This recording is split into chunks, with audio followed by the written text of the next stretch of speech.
Assalamualaikum warahmatullahi wabarakatuh. Alhamdulillah wassalatu Salam. wassalamu ala Rasulillah Muhammad ibn Abdullah wa ala alihi wa sahbihi wa man walah wa ba'd. Faya ibadallah usi nafsi wa iyyakum bitaqwallah faqad fazal muttaqun fala tamutunna illa wa antum muslimun. Faqala ta'ala ya ayyuhalladzina amanu taqullaha haqqa tuqatih wa la tamutunna illa wa antum muslimun.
annani anallahu la ilaha illa ana fa'budni. Allah.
Qul lil mu'minin. Ya Muhammad, katakan, viralkan pada pria-pria yang menyatakan dirinya telah beriman. Yaghuddu min absarihim. Guna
hati aja ke lisan dulu kan, ya, ke mulut kan. Itu mulut tuh ketika digunakan fungsinya, imannya disebut dulu.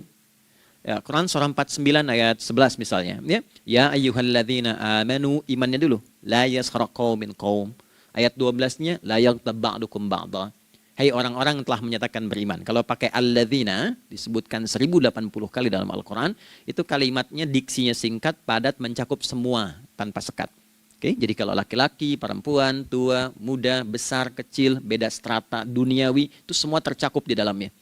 Hei semua yang telah menyatakan beriman, gunakan imanmu untuk membimbing lisanmu bertutur. Kalau masih merasa punya iman, jangan gunakan lisan untuk mencela, merendahkan orang. Untuk bergibah, membuat hoax. Didetilkan oleh Nabi, kalimatnya jelas. Man kana yu'minu billahi wal yaumil akhir falyakul khaira aw liyasmut. Siapapun. Nah, dari alladzina ketika dirinci pakai man. Ya, man itu bentuk tunggal, ya, personal, tapi maknanya general. Jadi kalau Anda, saya, kita baca ayat atau hadis ada man, posisikan Nabi sedang bicara ke kita. Ya, hey Adi Hidayat, posisikan Nabi bilang gitu tuh. Kalau engkau merasa beriman sama Allah dan yakin dihisab di hari kiamat, jaga lisanmu. Katakan yang baik dengan bimbingan imanmu, tak mampu engkau diam. Jadi cukuplah suami istri itu menggunakan satu hadis ini, pasti sakinah itu muncul dalam kehidupan rumah tangganya. Ya, itulah sebabnya kenapa sakinah didahulukan dibanding mawaddah. Hati-hati ya, Mbak, walaupun namanya sakinah nggak ada ini nggak akan datang tuh ketenangan tuh.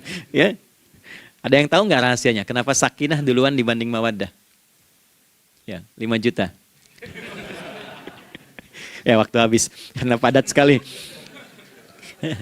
Maddah jamaknya mawaddah, rasa kasih yang tumbuh dari pemberian materi. Jadi kalau rumah tangga itu ingin cenderung pada kebahagiaan, boleh berbagi dengan materi. Ya, istri cemberut, ya, Anda datang dengan senyuman, sayang, kenapa? Ya, ini emas 2 kilo, nah itu pasti sehat lagi tuh. Ya, itu mawaddah. Tapi maaf, walaupun Anda mapan bekerja, harta cukup melimpah, ruah, tapi tidak ada ketenangan di rumah tangga, tidak ada sakinah, maka hampa kehidupan rumah tangga itu. Itulah sebabnya kenapa di Quran sakinah lebih dulu dibandingkan dengan mawaddah. Saya tanya ibu deh, ibu pilih mana? Kaya tapi gelisah atau miskin tapi tenang? Oke. Saya paham itu. Saya paham. Suami juga sepakat semuanya. Artinya apa? Kita nggak bisa menghilangkan unsur ketenangan. Oke, itu hanya pembuktian argumentatif ya, supaya kajiannya lebih kepada argumen. Jadi ada akidah terkorelasi dengan ibadah, implementasinya di aspek muamalah. Nah, nanti cara bermuamalahnya diatur lewat akhlak namanya. Bagaimana bermuamalah yang baik? Kan Anda, maaf ya, berekspresi kepada pimpinan dengan kawan kan berbeda. Oke, kepada orang tua dengan anak kan lain. Nah, yang mengatur interaksi kita sehingga terjalin harmoni yang baik, itulah yang disebut dengan akhlak. Nah, 4 poin inilah yang menjadi inti dakwah Nabi SAW ketika diutus oleh Allah Subhanahu wa ta'ala. Memastikan 4 ini bisa optimal kita lakukan dalam kehidupan. Bonusnya yang kelima, selalu meningkatkan inovasi sehingga selalu mendapatkan hal baru dalam kehidupan. 5 ini digabungkan di Quran surah kedua Al-Baqarah di ayat 151. Kama arsalna fikum rasulam minkum yatslu alaikum ayatina. 1. Oke, wa yuzakkikum 2, akhlak, wa yuallimukumul kitaba 3, wal hikmah 4, 5, wa yuallimukum ma lam takunu ta'lamun. Kelima-limanya ini digambarkanlah dalam bentuk ibadah yang melatih kita sebagai pondasi awal menuju dan memantapkan 5 hal ini, yaitu sholat. Itulah sebabnya kenapa sholat yang pokok dilakukan 5 waktu dalam sehari untuk mewujudkan 5 hal ini dalam kehidupan, dan satu-satunya ibadah yang mengumpulkan 5 aspek ini dalam prakteknya hanya sholat. Hanya sholat. Oke, mari kita detilkan, kita rinci, dan di sini kita akan mulai kajian kita. Yang tadi mukadimah ya. Baik, kita punya 30 menit. Wah, padat sekali. Bismillahirrahmanirrahim. 1. Sholat adalah perwujudan iman seorang hamba. Karena itulah kalimat sholat pertama kali disebutkan dalam Al-Quran, itu letaknya setelah kalimat iman. Al-Baqarah ayat 3, alladzina yu'minuna bil ghaibi wa yuqimunas shalah. Orang-orang yang telah menyatakan beriman dan konsisten menjaga imannya. Beda alladzina amanu dengan yu'minun. Amanu telah beriman. Tapi kalau dia komitmen dan konsisten terus menjaga imannya sampai saat dia berpulang pada Tuhannya, maka berubah nanti bentuknya kalau di bahasa Arab jadi mudhari'. Kalau di bahasa Inggris kan tuh punya 3 arti, present, continuous, and future. Jadi kalaupun sekarang terus berlangsung sampai masa depan pun saya tetap akan beriman. Nah, pembuktian untuk menjaga iman itu pembuktian utamanya pada sholat. Itulah sebabnya satu-satunya amal ibadah dari rukun Islam yang 5 itu, ya, satu-satunya amal ibadah yang disebut iman dalam Al-Quran hanya salat. Teman-teman boleh buka Quran surah kedua Al-Baqarah di ayat 143. Ya, di pertengahan ke ujung ayatnya. Saya percepat. Wa ma kana Allahu liyudhi'a imanakum. Dan Allah nggak akan pernah menyia-nyiakan salat seseorang yang dikerjakan karena imannya. Ayat ini turun, ketika ada terjadi pergantian arah kiblat. Dari yang tadinya semula ke Masjidil Aqsa, lalu berputar 180 derajat, beralih ke Masjidil Haram. Nabi sedang berada di luar Madinah. Madinah tempo dulu, wilayahnya nggak seluas cakupan sekarang. Oke, kalau diilustrasikan, area sekitaran Masjid Nabawi sekarang itulah Madinah lah. Di luar itu sudah di luarnya. Nah, Nabi sedang sholat, riwayatnya banyak menyebutkan ada yang mengatakan zuhur, ada asar, ada maghrib. Di pertengahan itu turunlah Al-Baqarah ayat 144. Qad nara taqalluba wajhika fis sama' falanuwalliyannaka qiblatan tardaha fawalli wajhaka syatral masjidil haram. Maka berputarlah dengan turunnya ayat ini 180 derajat menghadap ke arah Masjid Al-Haram. Problemnya adalah ketika Nabi dan pengiring beliau kembali ke Madinah, area Masjid Nabawi, kan nggak semua masyarakat ikut. Maka virallah informasi itu bahwa kiblat telah beralih ke kiblat awal, yaitu Ka'bah Al-Musyarrafah. Maka penduduk panik pada saat itu. Status sholat kami yang tadi dikerjakan bagaimana? Karena sudah nggak bisa diulang, sudah pindah waktu. Maka turunlah kemudian firman Allah yang Al-Baqarah 143 itu, wa ma kana Allahu liyudhi'a imanakum. Karena engkau mengerjakan sholat itu dengan imanmu, maka Allah nggak menyia-nyiakan imanmu itu. Maksudnya apa? Walaupun arah kiblatnya tidak tahu mengarah kepada sisi yang belum berubah, tetap dihitung pahalanya sempurna karena imannya. Gitu. Nah, ini nanti yang menjadi landasan turunnya Al-Baqarah ayat 115. Walillahil masyriq wal maghrib fa aynama tuwallu fathamma wajhullah. Kalau Anda sedang tugas nanti di lapangan, lalu sulit menemukan arah kiblat. Aplikasi susah karena sinyal nggak masuk misalnya. Oke. Kemudian juga matahari agak remang-remang sehingga sulit untuk terlihat patokannya. Maka dengan keyakinan, dengan iman itu, menghadaplah ke arah yang kita yakini, maka berlakulah Al-Baqarah 115. Di saat itu diterima amal ibadah kita sama dengan yang menghadap kiblat dengan dasar imannya. Oke. Nah, pengertian terbaliknya, mafhum mukhalafahnya, maka Nabi mengatakan, al-farqu bainal mu'min wal kafir tarkus shalah. Beda antara orang yang beriman dengan yang belum beriman adalah pada sholatnya. Jadi kalau ada orang mengatakan sudah beriman dan tidak menunaikan sholat, ini artinya keimanannya belum diakui sepenuhnya oleh Allah Subhanahu wa taala. Jelas ya? Halo, kenapa sedih begini? Maaf saya terlalu cepat nggak? Enggak ya? Baik. Jadi dalam poin ini penting pembedanya di sholat. Itulah sebabnya kenapa dari kecil kan, usia sekian, dari mulai 3 ke arah 7 tahun contohkan. Ya, orang tuanya sholat bentangkan sejadah. Kalau bisa kalau anak sudah mulai suka tuh kasih model sejadah yang anak-anak sukai bentuknya. Ya, dulu ada anak saya senang model mobilan, saya tidak sebutkan supaya tidak endorse gitu ya. Dikasih sejadah dengan pola itu, dia senang tuh ikutin. Kita nggak minta sholat, dia datang sendiri. Ya, nanti setelah mulai 7 tahun kan baru diajarkan dengan baik, diajak ke masjid kalau yang laki-laki. Demikian seterusnya. Ya, mengapa dari awal dituntun seperti itu? Untuk memberikan sebuah penguat bahwa penjagaan iman dimulai dari sejak dini. Ya, tapi di Indonesia saya perhatikan kelasnya sudah advance. Ya, TK sudah manasik gitu. Itu satu ya. Karena nanti kalau Nabi bilang begitu artinya akan terjadi orang mengatakan beriman tapi tidak sholat. Ya, makanya keras dari awal Nabi katakan bahwa pembeda antara orang yang beriman dengan yang baru klaim beriman itu pada sholatnya. Ya, pada sholatnya. Mengerjakan sholat maka sah status imannya, tidak menunaikan sholat maka bermasalah imannya. Itu poin yang pertama. Yang kedua teman-teman sekalian, ibadah. Kita lanjut ya. Sholat adalah bagian pokok terpenting dari ibadah. Nah, di sini kita akan mulai membuka sedikit rahasia terkait dengan aspek ibadah ini. Teman-teman sekalian, ternyata sholat ini ketika oleh Allah diturunkan dalam Al-Quran, dalam konteks penunaian ibadah, bukan berarti hanya mengkoneksikan atau mengkorelasikan hubungannya dengan iman saja, bukan. Karena saya beriman, saya buktikan ibadah nyembah Allah lewat salat. Dalilnya Quran surah ke-20 ayat 14. Innani anallah la ilaha illa ana. Aku tegaskan aku lah.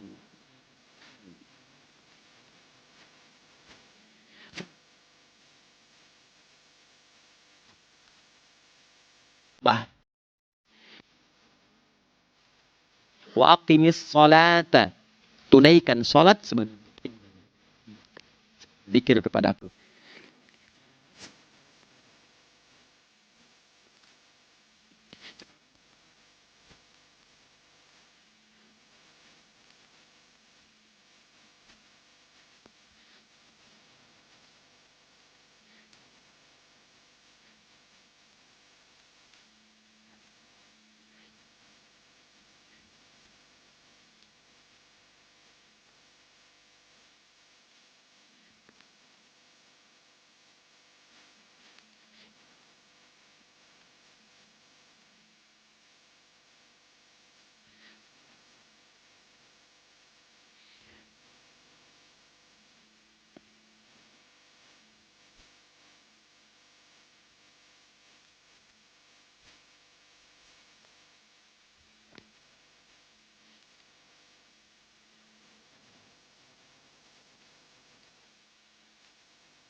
Ayat 18. Kalau itu was-subhi idza tanaffas. Quran surah 81 ayat 18. Ya. Enggak usah.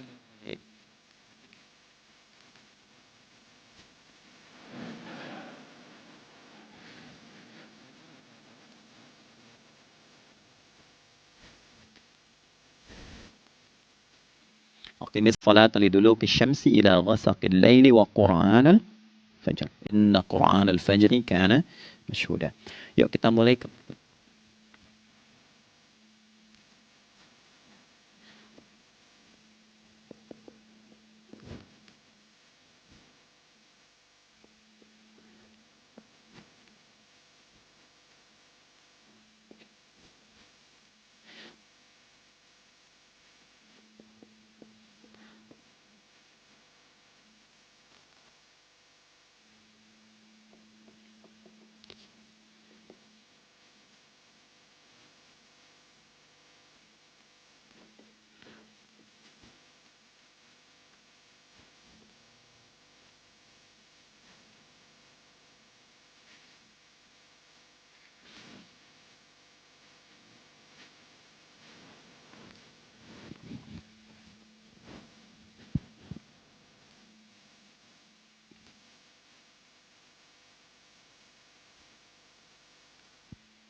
Idza faraghta fansab. Evaluasi yang telah berlalu di malam hari. Evaluasi.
Saya di Timur Tengah disebut syekh, di sini dipanggil kiai, dipanggil ustadz. Pulang ke rumah anak saya nggak kenal itu semua. Anak saya nggak peduli itu semua. Belum pernah seumur-umur saya mengajar, lalu saya pulang, anak saya menunggu depan pintu dan memanggil, kiai. Tidak ada. Dia ingin ayahnya. Dia ingin ayahnya. Ya, kenapa nggak kita hadirkan istighfar pertama kita itu karena kita kurang perhatian. Kurang perhatian kepada anak misalnya. Saya kalau pulang tengah malam dan semua tertidur, saya lihat satu-satu. Perbaiki cara tidurnya, doa, lihat satu-satu, minta ampun sama Allah. Dan ya kadang sebelum mengalirkan air mata kita nggak bisa tidur karena nggak tahu nanti ketemu lagi nggak di akhirat. Ya, itu poin yang paling penting. Nah, jadi istighfar pertama itu untuk diri kita ketaatan pada Allah, untuk diri kita sebagai anak pada orang tua, sebagai suami punya tanggung jawab istri atau sebaliknya, demikian seterusnya. Nah itu kalau sudah kita bisa lakukan, dievaluasi, direncanakan besoknya. Fa idza faraghta fansab, direncanakan lagi yang berikutnya, besok mau ngapain, tulis malam. Kalau kita biasakan begitu tidurnya enak. Karena nggak ada beban, damai hidupnya. Dengan teman damai kalau ada perselisihan sebelum tidur. Ya, jadi nggak ada orang mengigau itu masalah-masalah kehidupan dunia yang belum tuntas. Ini dunia saat terjaga bermasalah, saat tidur pun masih bermasalah. Gara-gara kamu nih, kapan istirahatnya? Ya. Nah, ketika kita bangun dari subuh itu, maka rencana yang sudah kita siapkan itu, teman-teman sekalian, dibawa menghadap Allah supaya minta kemudahan, minta kelancaran, minta pendampingan, minta bimbingan. Itulah sebabnya kita dipanggil sholat di awal waktu, supaya rencana yang sudah kita siapkan itu minta taufiknya, persetujuan dan perlindungan dari Allah. Inilah yang menjadikan rahasia umumnya para sahabat memulai berkegiatan sejak dari masjid. Teman-teman boleh riset deh, hadis-hadis tentang sholatnya sahabat dan kaitannya dengan syuruk dan pekerjaan. Rata-rata memulai dari masjid. Mereka tungguin, evaluasi, begitu siap, syuruk, minta sama Allah, berangkat. Saya mau kasih satu rahasia ya, boleh jadi ijazah tapi ini diantara kita aja ya. Anda boleh lakukan, berangkat ke masjid itu dengan baik, terus minta misalnya, ya Allah, Kau perintahkan aku untuk berikhtiar, sekarang aku lakukan. Kau perintahkan aku untuk merencanakan, sekarang aku ikhtiarkan. Mohon lindungi, mudahkan, dan berikan bimbingan terbaik untuk mendapatkan hal yang wajar, halal, baik, dan kau ridhoi. Anda berangkat. Pulang, sebelum nyampe rumah, mampir dulu ke masjid. Masjid terdekat dari rumah aja. Sholat 2 rakaat, situ. Ya, sholatnya bisa sholat wudhu, tahiyatul masjid, dan sebagainya. Setelah itu pulang. Doa dulu habis sholat. Ya Allah, aku telah berikhtiar seperti apa yang telah Engkau perintahkan. Sekarang aku memohon rizki darimu seperti apa yang telah Engkau janjikan. Kalau dengan semua ikhtiar ini belum cukup menurunkan rizki darimu, maka mohon tunjukkan padaku saat ini dengan cara apa lagi aku mesti berikhtiar. Oke? Silahkan Anda pulang dengan suasana itu ke rumah. Dan lihat apa yang terjadi. Rasakan bedanya, bedakan rasanya, dan pasti terasa bedanya. Gak ada kesan yang lain pada jiwa. Jadi yang dibawa ke rumah itu bukan aura kantor. Bukan aura jalan yang macet. Tapi ada ketenangan, kenyamanan, dan kenikmatan. Kalau teman-teman mau pakai sunnah sahabat ini dalam dunia pekerjaan, dan Anda lakukan coba sehari ini saja, rasanya pasti beda. Ya, ini bagian pertama. Nah, ketika kita ingin datang menghadap Allah, dan mulai membawa rencana kita, kan perlu isyaratnya kan, kapan dimulai? Gak bisa tiba-tiba saya bangun jam 3 langsung sholat subuh, kan tidak begitu. Ya kan? Mesti ada satu sinyal dulu, yang dari sinyal itu ada feedback pada diri kita untuk merespon, gitu kan? Nah, pancaran respon atas sesuatu yang memancar akibat satu hal yang terjadi, kalau di gaya itu kan kalau ada gaya gerak, gaya dorong kan? Ya, kalau nggak salah F1 sama dengan F2 kan? Nah, gaya gerak sama dengan gaya dorong. Geraknya dikit, bunyinya kecil kan? Kencang bunyinya. Kencang. Terus ada F berbanding lurus dengan P, hukum Pascalnya. Gaya berbanding lurus dengan tekanan, kan? Semakin banyak gaya semakin tertekan. Nah, respon yang muncul ketika ada satu misalnya gaya, tapi responnya sifatnya materi sifatnya. Ya, misal kalau Anda mau mengebor air, kan? Kemudian keluar terpancar tuh dari bawah itu keluar misalnya air. Nah, itu namanya infajar. Infajar. Dalilnya Quran surah kedua ayat 60.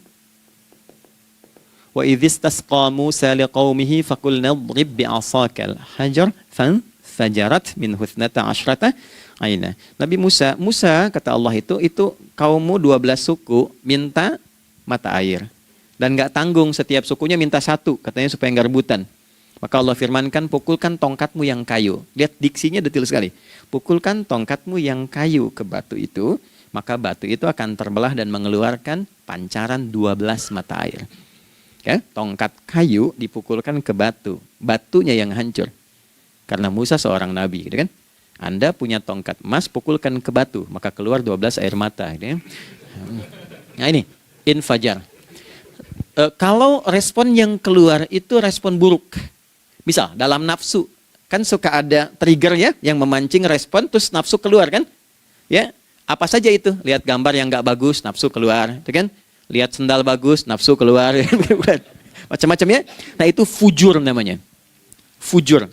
Hurufnya masih sama, cuma bentuknya berbeda. Fa, jimnya masih ada waw, ada ra-nya. Fujur. Quran surah 91 di ayat 7 sampai 10, wa nafsi wa ma sawwaha fa alhamaha fujuraha wa taqwaha. Fujur tembus ke nafas, nafas memerintahkan yang buruk disebut su. Nafas ketemu su jadi nafsu. Makanya nama lain fujur itu nafsu. Dalilnya Quran surah 12 ayat 53. Wa ma ubarni'u nafsi innan nafsa la'ammaratun bisu. Ya, la'ammaratun bisu'i illa ma rahimah rabbi. Oke, nafas ketemu su. Teruskan. Tapi kalau pancarannya pada sifat yang baik. Oke? Membelah sesuatu yang gelap menjadi baik, terbuka, memancarkan respon panggilan yang baik, maka berubah katanya menjadi fajar. Oke? Matahari diperintahkan oleh Allah, diperintahkan membelah kegelapan malam. Keluarlah sinar pertamanya, disebutlah fajar. Kenapa? Karena ada respon kebaikan keluar darinya. Baik, perhatikan baik-baik. Quran surah kedua, ayat 187. Wa kulu washrabu hatta yatabayyana lakumul khaytul abyadu minal khaytil aswadi minal fajar. Itu untuk matahari. Kita lagi tidur enak-enak, sudah nyiapin rencana malam-malam. Tiba-tiba ada panggilan. Allahu Akbar, Allahu Akbar. Itulah tandanya hati kita mengkonfirmasi iman kita dalam diri kita. Cepat, sudah adzan. Pernah begitu? Nah, konfirmasi itulah dalam bahasa lain yang disebut dengan fajar namanya. Datang. Jadi waktunya matahari membelah disebut dengan fajar, konfirmasinya pun disebut dengan apa? Fajar.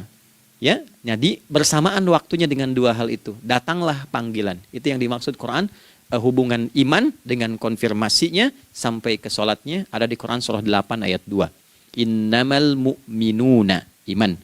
Alladzina idza dzukirallahu adzan. Wajilat qulubuhum iman. Jadi begitu ciri iman itu ada dalam jiwa, dipanggil lewat adzan, kan? Allahu Akbar, langsung merespon, ya Allah sudah adzan. Walaupun setelah adzan ada lagi getaran, baru adzan belum qomat gitu kan. Nah, misal ya. Nah, tapi inilah fajar. Jadi maksudnya rencana Anda ini agak jarang dibahas ya. Mohon maaf, ilmu ini agak jarang. Jadi jangan Anda bilang saya bid'ah, bukan.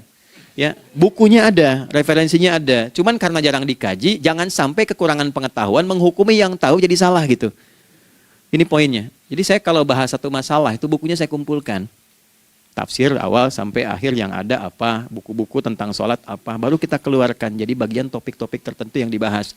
Problemnya ketika membahas tentang ibadah cuma dua. Satu tentang bacaan, doanya apa. Yang kedua tentang gerakan, bagaimana mengerjakannya. Yang ketiga jarang dibahas hikmahnya apa. Padahal rumus dalam ibadah itu dalam fikih tiga-tiga mesti dipakai. Ini Quran surah kedua ayat berapa? Ayat 129. Rabbana wab'ats fihim rasulan minhum yatlu 'alaihim ayatika ini wa yu'allimuhumul kitaba ini wal hikmah ini. Barulah kita mendapatkan sesuatu yang baru. Ya. Ini wa yuzakkikum dan di 151 Al-Baqarah wa yu'allimukum ma lam takunu ta'lamun. Jadi ini bukan ilmu yang baru, bukan, belum tahu saja. Jadi selama ini yang kita kerjakan jangan sampai terbatas pada ritualnya saja untuk mencukupkan ini. Hubungan ritual dengan ini apa gitu. Ya, jadi subuh ini mengkonfirmasi bahwa ada satu keteraturan dalam kegiatan kita. Ya, alhamdulillah. 2, siang. Oke, setelah subuh, fajar, salat apa? Zuhur. Oke, saya tanya pada Anda, zuhur itu artinya apa? Sudah, cukup katakan wallahu alam. Waktunya terbatas ya. Nah, sahabat ditanya nggak tahu wallahu alam. Anda sahabat bukan, tabi'in bukan. Allah. Waktu tinggal 4 menit lagi. Oke, teman-teman, kalau kita jeli, ini kan sholat dikerjakan di siang hari kan? Siang itu bahasa Arabnya nahar. Naharun itu siang. Tapi kenapa sholatnya zuhur? Kok nggak sholat nahar gitu? Ya, lohor, ini paksain tuh. Zuhur, lohor. Ya. Terus sore, biar nyambung cepat. Sore, bahasa Arabnya kan masa. Masa al-khir, selamat sore. Kenapa kok sholatnya asar? Kok sholatnya namanya asar? Oke? Maghrib, Isya. Isya kan malam kan? Kenapa nggak lail? Lail itu kan malam. Kalau ada yang istimewa di malamnya, itu lailah namanya. Makanya ketika turun Al-Quran disebut Lailatul Qadar. Karena malamnya istimewa. Beda, lail dengan lailah itu beda. Lail itu waktu malam, lailah ada yang istimewa di malam itu. Ya, jamaknya lail, layali, lela, lili, lala, itu malam. Ibu lili, ibu malam-malam. Ya. Zuhur artinya jelas, terang. Ada idhar, dibaca dengan jelas, terang, nggak boleh dengung. Man amana, itu kan? Ya, min husni, harus jelas. Ya, ada a, jelas. Zuhur kenapa disebut zuhur? Untuk evaluasi kegiatan kita dari setengah hari, sudah jelas belum hasilnya? Ya, Anda punya rencana di sini, evaluasi di siang. Jelas gak hasilnya? Pekerjaan Anda yang sekarang diamanahkan dari pagi jam 7 sampai sekarang, evaluasi dulu. Dicek, jangan cuma ditinggalkan. Oke, saya sedang kerjain, tinggalin dulu sholat. Bukan begitu. Ketika akan sholat, Anda cek dulu. Dari ke siang itu tengah hari, bagaimana hasilnya?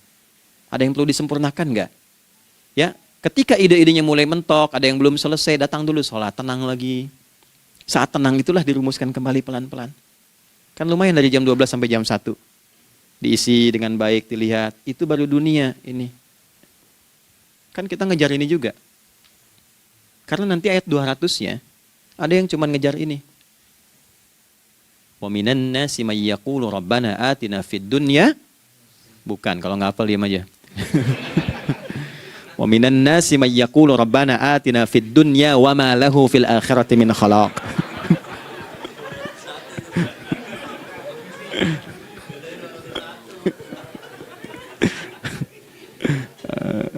Paham kan? Dan di antara manusia ada yang fokusnya hanya dunia yang dikejar. Sehingga nggak kebagian akhiratnya. Padahal dia tahu dia mau pulang. Yang lebih aneh lagi, pengen pulang surganya Firdaus dekat dengan Nabi. Tapi tiap hari yang dikerjakan dunia. Dunia lagi, berangkat gelap, pulang gelap. Terus meninggal gelap juga. Ini kan repot. Nah, maka mesti investasi kan. Anda kalau tugas keluar kan, apalagi keluar negeri kan hukumnya beda. Bekalnya pun tidak sama. Anda tugas ke Amerika, mata uangnya sudah beda. Hukumnya sudah beda. Terus pengen pindah ke alam barzah. Pengen hukumnya sama dengan dunia, mustahil. Ya, makanya dimensinya beda, keadaannya tidak sama. Baju yang dipakai kan beda. Barang-barangnya nggak sama. Makanya disebut telah meninggal dunia, meninggalkan semua yang melekat pada dunia. Pindah ke alam lain, persiapan menuju titik akhir yang tidak ada ujungnya lagi. Nggak ada pembuka lagi. Jadi sudah ujung begini, nggak ada ruang lagi yang lain. Itu akhirat namanya. Makanya di sini cuma 2 pilihannya. Kalau nggak ke surga, nah itu. Ya. Apa investasi yang ada di sini? Maka siang itu dicek dulu. Pekerjaan jadi ibadah nggak? Tadi niatin ibadah nggak waktu berangkat dari rumah? Kan? Waktu ngetik, waktu ngerjain di kantor, jadi ibadah nggak? Kalau ibadah, Anda nggak mungkin berbuat kriminal. Anda nggak mungkin berbuat maksiat. Nggak mungkin nipu, nggak mungkin nyogok. Nggak mungkin korupsi. Kan lagi ibadah. Nggak mungkin curang. Kan lagi ibadah. Anta budallaha ka'annaka tarah. Anda itu mengerjakan segala hal sebagai ibadah, merasa diawasi Allah. Fa in lam takun tarah fa innahu yarak. Kalaupun Anda merasa nggak melihatnya, Anda yakin Anda dilihat. Itulah kerja pakai iman, maka ini di bawah akidahnya. Jangan ditinggalkan. Nah, inilah yang selama ini kita butuhkan. Ya. Inilah yang melahirkan nilai etik, makanya adanya dalam jiwa. Takwa itu kan dalam jiwa, melahirkan etos. Etos mendorong kepada logos, logos melahirkan patos. Kepantasan dalam bekerja. Jadi Anda sekuat apapun ilmunya, kalau nggak punya etos, itu rusak. Jadi tidak cukup akal sehat. Jiwa yang sehat itu lebih penting. Banyak orang akalnya, saya ingat, akal itu tidak memberikan perintah. Dia hanya merumuskan satu instruksi dalam jiwa supaya mudah dilakukan dan dieksekusi oleh fisik. Jadi akal yang sehat itu seberapa pandai ilmunya, seberapa cepat mengeksekusi perbuatan. Tapi kalau yang dieksekusi itu dari perintah nafsunya, masalah. Habis aja waktunya tuh. Ya. Ini gimana ini? Tolong jawab loh. Nah, teman-teman karena sudah habis waktu jam 1, kita baru zuhur ini. Nah, yang paling menarik itu gini, yang paling menarik kalau ada orang belum sadar sampai zuhur tentang akibat kehidupan ini, maka muncullah asar. Apa asar itu? Kenapa mesti disebut dengan asar? Dan apa manfaat istimewanya asar kepada jiwa kita? Itu di kesempatan lain kita akan bahas. Teman-teman, waktunya sudah habis ya. Saya menghargai Anda, kan tidak boleh juga saya ngajarkan tapi mengambil yang sesuatu yang tidak tepat ya. Kita buktikan keimanan kita dengan mengerjakan amanah pekerjaan di tempat ini dengan baik, waktu digunakan dengan baik. Kita saling mendoakan supaya semua kita dijaga oleh Allah Subhanahu wa taala. Maafkan saya, lain kesempatan kita berjumpa kembali untuk melanjutkan apa yang telah kita bahas hari ini. Mari kita berdoa, semoga doa kita diterima oleh Allah Subhanahu wa taala. Allahumma taqabbal minna innaka antas sami'ul alim wa tub 'alaina innaka antat tawwabur rahim. Nahmaduka kama 'allamtana an nahmadak wa nashkuruka syukran kama 'allamtana an nashkurak. Antal muqaddim wa antal muakhir biyadikal khair innaka 'ala kulli syai'in qadir. Ya Allah, kami memuji-Mu seperti Engkau mengajarkan kami untuk memuji dan bersyukur atas segala nikmat-Mu seperti Engkau bimbing kami untuk mensyukuri segala nikmat-Mu. Allahumma salli wa sallim wa barik ala habibikal karim rasulikal mustafa al-amin sayyidina Muhammadin wa ala alihi wa sahbihi ajma'in. Ya Allah, anugerahkan kami kemampuan untuk terus bersalawat pada Rasulullah, sehingga dengan itu kami mendapatkan kemampuan yang baik untuk meneladani kemuliaan beliau dalam beraktivitas kehidupan. Rabbana la tada' lana fi maqamina hadza dhanban illa ghafartah. Ya Allah, jika ada pendosa hadir di ruangan ini atau terhubung dalam kajian ini, maka jangan biarkan ya Allah ia meninggalkan tempat ini dan kajian ini kecuali Engkau telah ampuni seluruh dosa-dosanya. Wala hamman illa farajtah. Ya Allah, jika ada satu di antara kami yang menghadiri kajian ini membawa kegelisahan, maka mohon tenangkan keadaan hatinya. Wala asiran illa yassartah. Jika ada yang sedang diliputi oleh kesulitan, maka mudahkan, ringankan dan hilangkan seluruh kesulitannya. Wala maridan illa syafaitah. Dan bila ada di antara kami yang diuji dengan penyakit, maka mohon angkat dan sembuhkan penyakitnya. Rabbana atina fid dunya hasanah wa fil akhirati hasanah wa qina adzabannar. Wa sallallahu ala sayyidina Muhammad wa ala alihi wa sahbihi ajma'in. Wa akhiru da'wana subhanakallahumma rabbana wa bihamdika nashhadu an la ilaha illa anta nastaghfiruka wa natubu ilaik. Walhamdulillahi rabbil alamin. Nasrun minallah fathun qarib wa basyiril mu'minin. Terima kasih untuk semuanya. Mohon maaf kami langsung pamit. Assalamualaikum warahmatullahi wabarakatuh.